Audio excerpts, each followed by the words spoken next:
Now I have the opportunity to introduce Jay Samit to you all. So Jay serves as the independent vice chair for Deloitte. He focuses on the areas of virtual reality, augmented reality, and mixed reality solutions for a variety of corporate and public sector clients. More than 30 years of experience in digital transformation and one of the recognized leaders in disruption and innovation. So his international bestseller, Disrupt You, Master Personal Transformation, Seize Opportunity, and Thrive in the era of endless innovation, has been translated into 6 languages. He's been described by Wired magazine as having the coolest job in the industry, and he's helped grow some pre-IPO companies like LinkedIn and some senior global management roles with the likes of EMI, Sony, and Universal Studios. So he has pioneered a number of breakthroughs in a variety of capabilities in mobile video, internet advertising, e-commerce, social networks, et cetera, used by billions of consumers each and every day. He is an adjunct professor at USC. He teaches innovation at America's largest engineering school and is a magna cum laude graduate of UCLA and a presidential fellow. He's also a member of the Writers Guild of America and a voting member of the Academy of Television Arts and Sciences.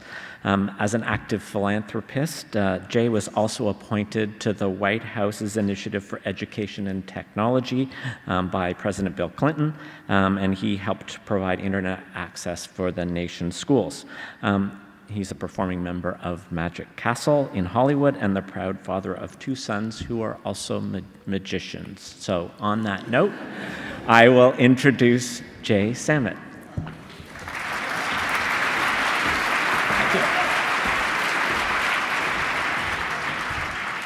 Good morning, everybody. We're going to take a few minutes to talk about how fast our world is changing and how fast your job is going to change. But I'm going to end it with giving you 5 tips of how you can master transformation, because whether you like it or not, every career gets disrupted. It's a fact nowadays. Things are changing at a rapid pace, and I've studied disruption for a long time. I've worked on changing industries, and they all follow the same pattern, and we're about to go through a major one, and banking is in the crosshairs. So let's start with some obvious ones. The world's largest hotel chain owns no hotels. The biggest taxi cab company that takes the most passengers doesn't own a single car. What's more interesting about that, if you really are a Terminator fan, Uber's really Skynet. People that work for Uber don't have a boss, didn't meet HR, don't know any coworkers. If Uber fell in the ocean in San Francisco, the company continues to operate. It's all driven by data. The world's biggest media company doesn't create any content. The world's biggest retailer, it's not Amazon, Amazon's number 2. The world's biggest retailer doesn't have a single piece of inventory. And now we have the fastest growing currency in the world isn't coming from any nation state. What do all these things have in common? Well, they have a couple things in common, and we're going to go into those. So there's 3 things that are going to change banking. The first one is mobile. You already know that. 3 years ago, when we were 7 years into having smartphones, we spent an hour a day staring at our phones. Today, it's 3 hours a day, and that's going to seem like nothing very shortly. The second one I'm going to talk about is augmented reality. Augmented reality will change everything. Not an overstatement. And the last one is for my own edification, because I do this talk a lot to have fun. How many people own an electric drill? Keep your hand up if you own more than 1. Anybody own more than 2? Okay, we've got some diehards. I'm guilty. I have 3. I had the one with the cord forever, and then my sons were like, why don't you have a cordless? So I got the cheap cordless because it doesn't do anything. So then you got the super one, But I'm going to explain why that's going to change banking and everything else in just a second. So, business as usual is dead. The little girl, by the way, ran. And why is it changing?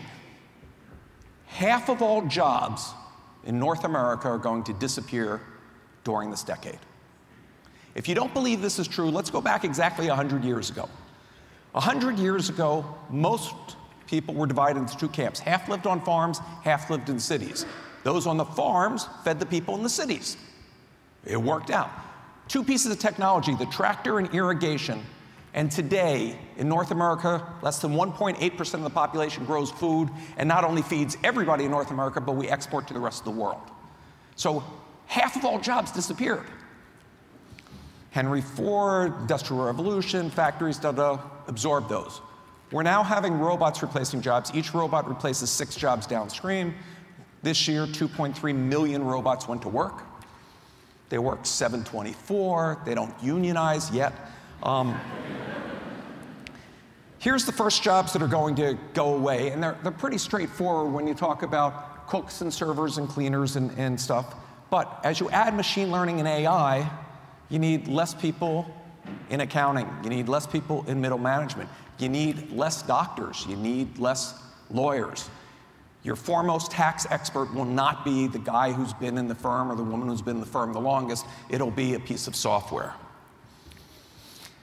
And big companies aren't immune. Matter of fact, they have the disadvantage. They have the legacy and fear of cannibalizing existing revenue streams.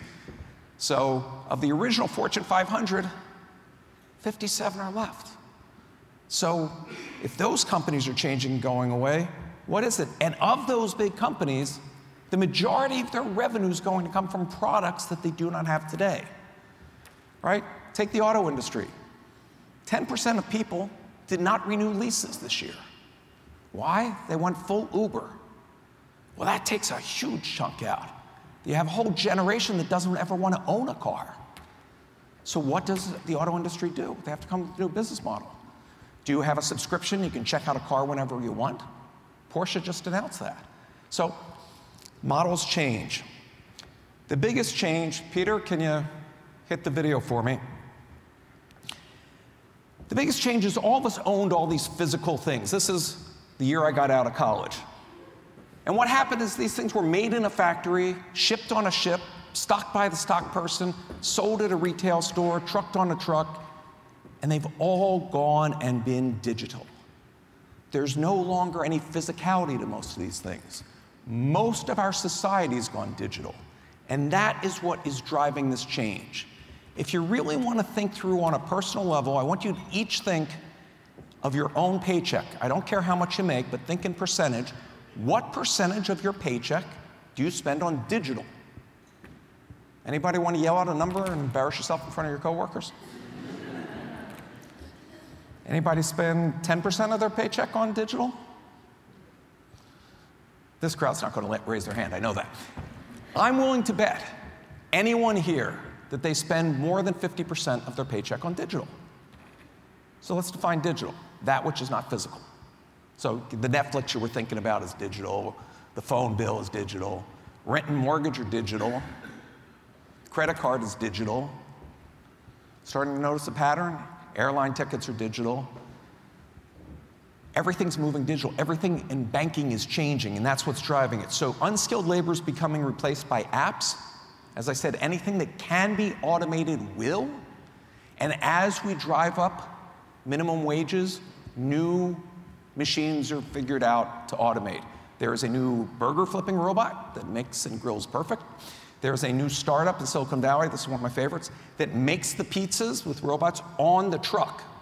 They figure out the distance with Google of how long it will take to get to your house, and they put the pizza and turn it on when it's the exact distance, so it's exactly perfect when it comes to your door. And soon that'll be a self-driving van. We've also gone from a tech-centric world to a screen culture of pictures. As a book author, this is depressing. I refer to this as post-literate because illiterate just doesn't sound as good. You know, why use English when an emoji will do? But we're getting much beyond that. If you haven't seen Google Lens, searching today is about searching words and Boolean logic and figuring out what you want to do. Google Lens will identify, hold up your phone and identify what you're looking at. So if you're hiking through Costa Rica and that snake bites you, You hold up your phone, and it'll either tell you it's a non-venomous steak or who would you like to call? You have 3 minutes to live. And ARKit and ARCore are doing much more of this. And then my favorite that came out this year that I absolutely love, the Pixel earbuds. Why just get earbuds that play music when you can get earbuds that translate 40 languages? You can walk anywhere in the world and communicate. I have glasses that I have that do subtitles. So I can talk to anybody in any language, make eye contact, have a joke. Imagine that gap year between college when you're hitchhiking across Europe and you see the love of your life. You don't speak the same language, but you have 2 pairs of glasses. So we're about to enter the 4th transformation of computing. I've been lucky enough to spearhead and be a part of each of these, and I'm as excited as I was at the beginning of career. So we understood connecting man to an intelligent machine. We got used to the PC. We didn't know what PCs were going to do. If you look at the original ads, you can bounce your checkbook with the PC. Internet, suddenly we could connect with vast sources of knowledge. We took this for granted. We don't remember how we learned things before Google, okay? Then we got to mobile, where you can suddenly connect. You are 1 click away from 7 billion people. More people in the world have a cell phone than have a toothbrush, which makes it good that you're calling them and not talking to them. But augmented reality takes us to the next thing. For the first time, all of mankind's knowledge will be tied to where you are, what you're doing, and what you want to achieve. Where? How? How can the environment add to what I'm doing every day? And as I said, we're now consuming 12 hours a day of media. Most of us, we know who we are. We have more than one screen open at the same time. You know, I thought it was special. My wife brings toys to bed, a Kindle, an iPad, a phone, and then we're watching TV. I mean, it's like NASA. So where is disruption going to affect? And let's talk about banking, because that's your bread and butter. Biometrics are going to replace physical cards. That is a given, okay? You can't lose it, some can't be stolen, it can't be taken, and it suddenly lets people turn into a new use case. And the use case, which I'll get into in a couple of slides, is every individual in the globe has the option to become an ATM for others. Because digital currency can now move wirelessly, seamlessly, and frictionless with no cost. If you look at China, China skipped the plastic credit card stage. China was a cash economy, went mobile. Now you have $5 trillion of mobile payment controlled by 2 non-banking institutions. What happens when an Amazon or an Apple comes out with their own digital currency, their own ecosystem? They already keep their money offshore. Why not keep it in their own ecosystem altogether? Dollarization. As various currencies fail and they're replaced by a foreign currency, more currency gets generated and used. So we've learned this before, this happens again, but now when we look at what's happening in Venezuela, when we look at what's happening in other countries, you're seeing that Bitcoin sold as a premium to hedge against survival of how do you get your money out of a country. So countries are having a tough time holding on to currency as we get completely digital. When we get completely borderless, it opens up another stuff. It makes it frictionless to have micropayments. Chat with somebody in Uruguay, chat with somebody that can teach you a language, an instrument, or whatever. Micropayments to them because you're not paying a credit card processing fee. You're not paying a transaction fee. And so you're suddenly going to see many service jobs, just like 99 Designs that does logos, it'll become a flat earth. Not in the way that stupid people think it is, in the idea of it's a level playing field where anybody that has a skill can have clients and customers anywhere on the planet. And that will not be good for big city, overhead, expensive wage earners. It'll be good for everybody else. Let me go back. Abra, I want to talk about Abra. They just announced yesterday Foxconn invested into them. Abra is a digital wallet that doesn't hold any of the money themselves as a company. It goes from my wallet to your wallet. There's no company in between. They don't have to know their customer. They don't have to follow any banking rules. And now anybody can move money anywhere. And if you want to convert it to currency, somebody can stand outside of the Western Union and say, you know, I'll do the transaction for you for 5% as opposed to 20%. And you're going to see the unbanked of the world suddenly have tremendous access. And when you talk about the number of countries that send money back, expats of India that send money home spend $12 billion a year in fees. That business disappears. So the unbanked is not just third world countries. Of households in the US that are headed by somebody 30 or younger, half are unbanked. They're unbanked because what a bank does doesn't match their needs today. So you're either going to lose a generation or you're going to start figuring out what those needs are. And it's a growing number because then you have the underbanked that are still banked, but it's not their primary way of dealing with their financial system. So Bitcoin may be the currency, may not be the currency. I'm not going to speculate in front of you, but a digital currency will end up being successful. It solves too many issues. And the biggest one is when you have a major company that suddenly has a breach and everybody's privacy and all that's gone, a distributed ledger, that which cannot be hacked, transparency suddenly becomes the solution as opposed to, I'll put up more walls, more walls, more walls. Sooner or later, somebody will figure out a way in. So transparency is the new security going forward. Blockchain is how it works. Everybody here is familiar with that. But when you start thinking about all the private blockchain things that you can be doing to replace how you're doing each of those things on that slide, it becomes quicker, it becomes transparent, and it allows you to work at a whole new level. A local firm, DH, just sold for $3.6 billion because they jumped into fintech and blockchain. If you don't believe my opinion that the digital currency is going to change, here's the managing director of the International Monetary Fund. Not exactly a leftist hippie. This is actually happening faster than you could imagine. Now, right now, all the headlines are on the speculation and how the price goes up or that. But as people migrate to a non-fiat currency, governments lose their ability to control currency, to control the flow of currency, to tax. The whole ecosystem changes very, very quickly. And Bitcoin's growing in acceptance with more and more major companies using it. Which brings us to data analytics. You're now going to be called on to be doing things in real time for your customers that you've never thought of before was part of your job.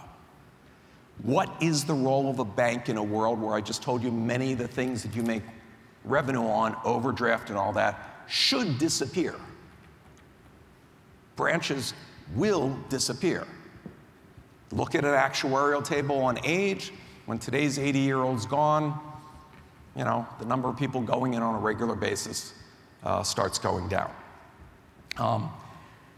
And you're going to be able to leverage your data for new personal services. So this is where you can each be the hero in the organization. You already have these ideas. Now you have somebody that wants to listen. He's new. He wants to make his bones. Go to him with the ideas.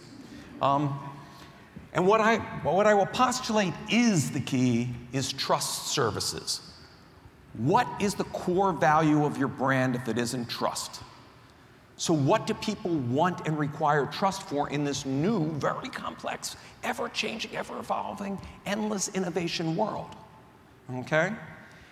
What if your app talked to me or gave me a heads-up display on my augmented glasses to tell me, you know, don't buy that, you're gonna go over your limit.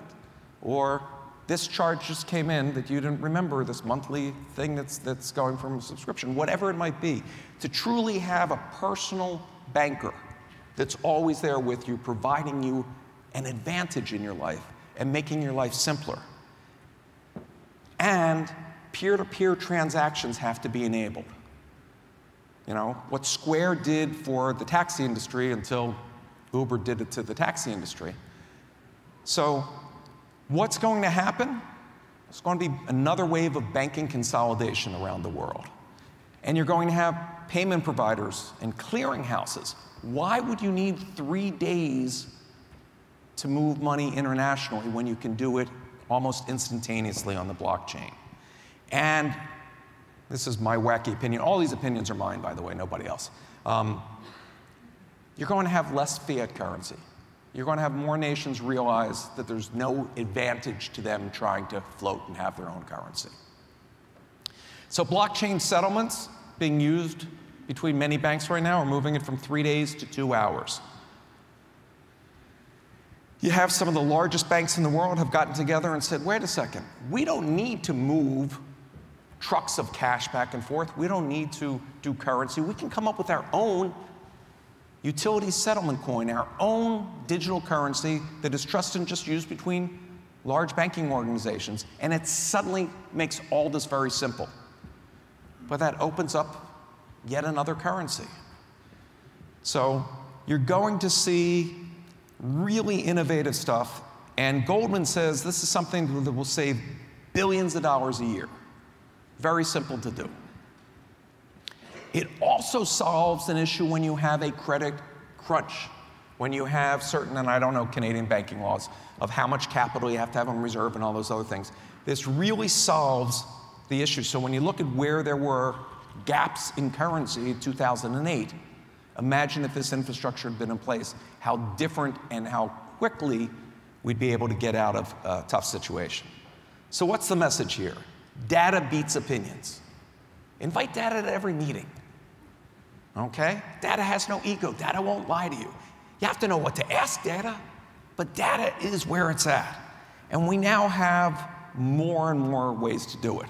I'm with Deloitte, so I'm required to have a chart. These are my charts. But the one that's key here is this one on the bottom. We know that we're using phones more. We get all that. But now, for the first time globally, internet advertising exceeds television advertising. We've all been skipping commercials for a long time. Just everybody on Madison Avenue has been winking and pretending that we're not. That's run by a duopoly. 2 companies are controlling most of that ad revenue, most of that content. The world has fundamentally changed. And I'm talking world. We're going borderless, so you really have to start thinking about how you want to be on the world stage. My personal passion is what's going to happen with digital reality. So everybody hears about virtual reality. That's where you wear the mask and you're on Mars and whatever. That's the cute baby sister. Augmented reality is going to affect every person here.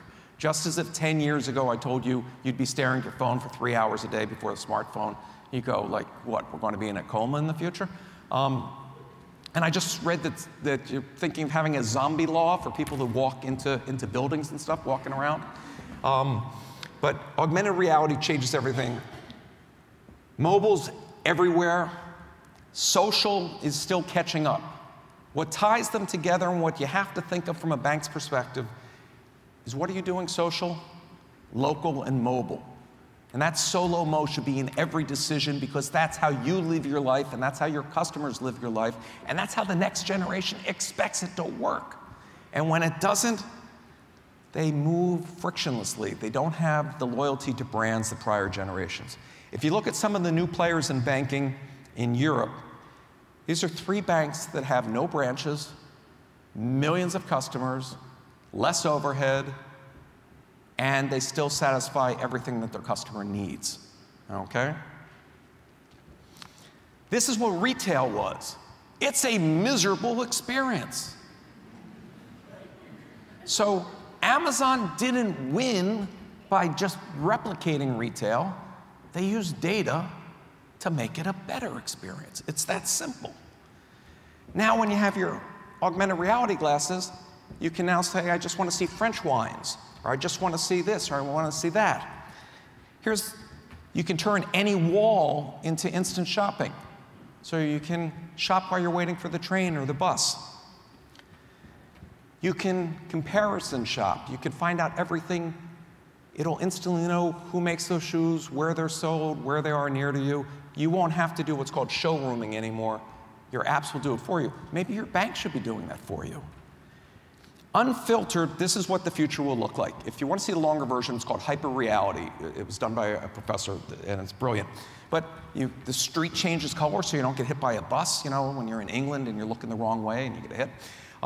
Everything can pop out. Unless you're 14 years old, this is like being on Times Square on acid. This isn't fun, okay? But you're going to trust brands to give you a filter to that world. It's like when pop-up ads. Oh, this is great. We can put 1,900 ads. The consumer didn't like that. So who are you going to trust? Who are you going to let be that filter to your reality? And it's not just about adding things to reality. It's about subtracting. The average supermarket has 40,000 SKUs. The average home buys 200 products in the course of a year. Doesn't make sense. Just come back from the doctor says, Jay, you got diabetes. I got to look at every package and figure this out? No, I just say diabetes. Everything that I shouldn't eat disappears, and I just see the products that I should, or the products that are vegan or halal or on the keto diet or the caveman or the paleo or what Oprah said I should have, okay? So brands will make those decisions at retail instead of each box being engineered by a graphics team to jump off that shelf next to each other box that's done until it's just a cacophony of noise. That's what's going to happen. And in running a store, and I'm doing this with a client right now, you can stand and say, what are my 10% best sellers this week? And it'll highlight those. And then you can move something from the bottom shelf to the top shelf because you know where eye patterns go, and say, what would that have done in my sales? So your planograms can be changed much more frequently to optimize based on actual data. Now to the drill. You know I was coming back to it. This is according to the drill makers people, okay? The Drill Manufacturers Association. In your lifetime, you will drill for 13 minutes. I got the IKEA bookshelf. Zit, zit, zit, zit, zit, zit, okay? 13 minutes. Why would you own a drill, let alone 2, 3, 4, whatever, store it, schlep it, move it? It makes no sense. If one could be delivered to you in the morning, zip, zip, zip, drone takes it right back to the next person that needs it. So access is becoming more important to ownership. And that's the key trait of millennials. They don't want to own a bunch of stuff. They don't want to own houses. They don't want to own cars. They don't want to own a bunch of stuff that ties them down. They'd rather have experiences than things. So the sharing economy is going to be huge.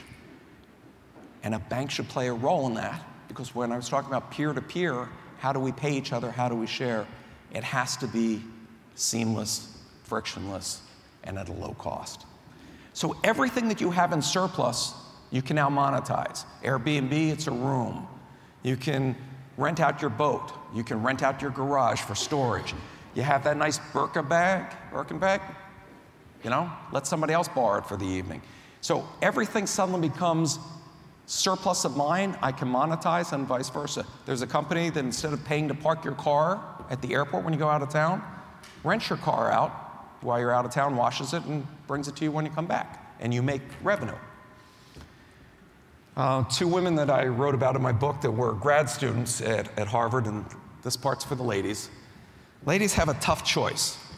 They either spend all their money on a really great outfit for that party, and then they're known for the next 6 parties as the girl with the pink dress, or rent the runway. You can get designer outfit each time, different thing, nonstop. So successful, made 2 girls in their early 20s billionaires, that it changed the fashion industry because no one wants to own closets full of stuff that you wear once. It doesn't make any sense. Another lousy experience, waiting in the rain for a taxi. Isn't it amazing? Whenever there's inclement weather, you can't find a cab. So Uber wasn't about just the data. It was about solving the CX, and that's what you have to focus on. Where can you use data to have a better consumer experience? So you have to anticipate the customer's need. So Uber solved the not needing to know the same language as the driver, not having to have cash, and not have to even know where you're going, because people are really bad at directions. But now you take that same data to the next level. Uber knows you're at a restaurant. They're going to ping you in an hour and say, would you like us to pick you up, or what time? They know it's your anniversary, they're going to have flowers in the back seat, okay? They're going to become an e-commerce platform because they know your habits. So 1 hour delivery, they now deliver. You know the #1 thing delivered by Uber after people? Mickey D's. Uber Eats. People are having Big Mac and fries delivered. I kid you not. You know, flowers. They've tried everything. So now you can have your robot, your Amazon Echo, call an Uber. So Internet of Things ties into all of this. If you don't have one of the talking assistants in your house, you have to, because you'll quickly realize that there are things that you do different that you wouldn't have done before.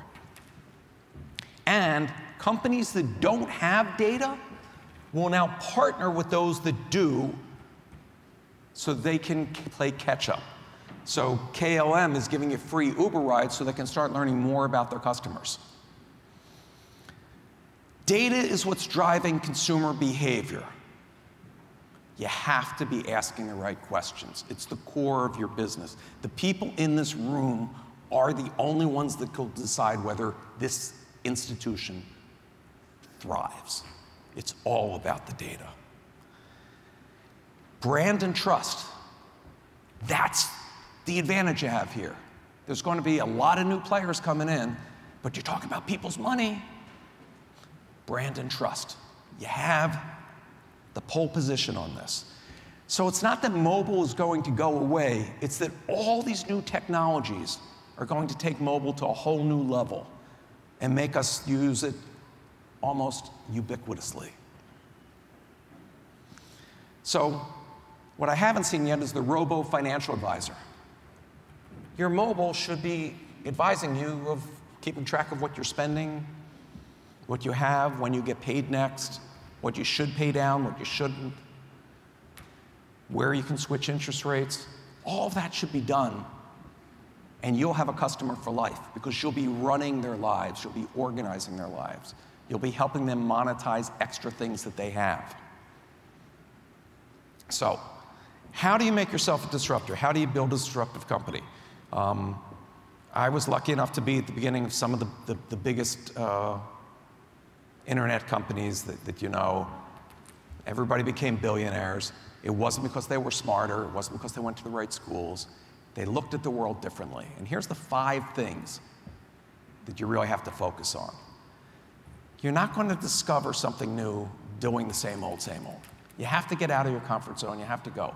That's why if you look in history, all the big discoveries happened on the Silk Road and Crossroads where different cultures clashed and came together. You need to start thinking differently, looking at how different industries are dealing with some of these changes and say, hey, I can bring that to banking. And if you want something you've never had, you're going to have to do something you've never done. So if you start seeing that you're doing the same thing that you did last year, warning. I have 2 rules for my employees, and I've had this for, I don't know, 30 years. My job is to give them what they need, so they have to ask. And number 2, if you work for me for a year and you do not make a mistake, I will fire you. And I'm dead serious, because my job is about pushing walls, changing things, trying things. You're not going to know what works unless you try. And I don't understand why most people set these limits on themselves, their career, their company, what their job is. You're as limitless as you want to be. You're made out of the same stardust as everybody else. So think big. Go for that big, audacious, and the organization will respond. Now, everybody thinks of changing the world, yet very few people think of changing themselves. Real disruption starts with introspection. What limits you? What holds you back? Who told you were stupid as a kid? I have a TED Talk on this, if you're interested. But that's where it really begins, because the second you realize that you can change yourself, you can rewire your brain, actually. There's tons of studies on it, twin studies. If you can change yourself, changing anything else really becomes easy, because that voice in the head's been telling you the same thing forever. And it was well-wishing people that didn't want you to fail, that gave up on their dreams, so told you to give up on yours.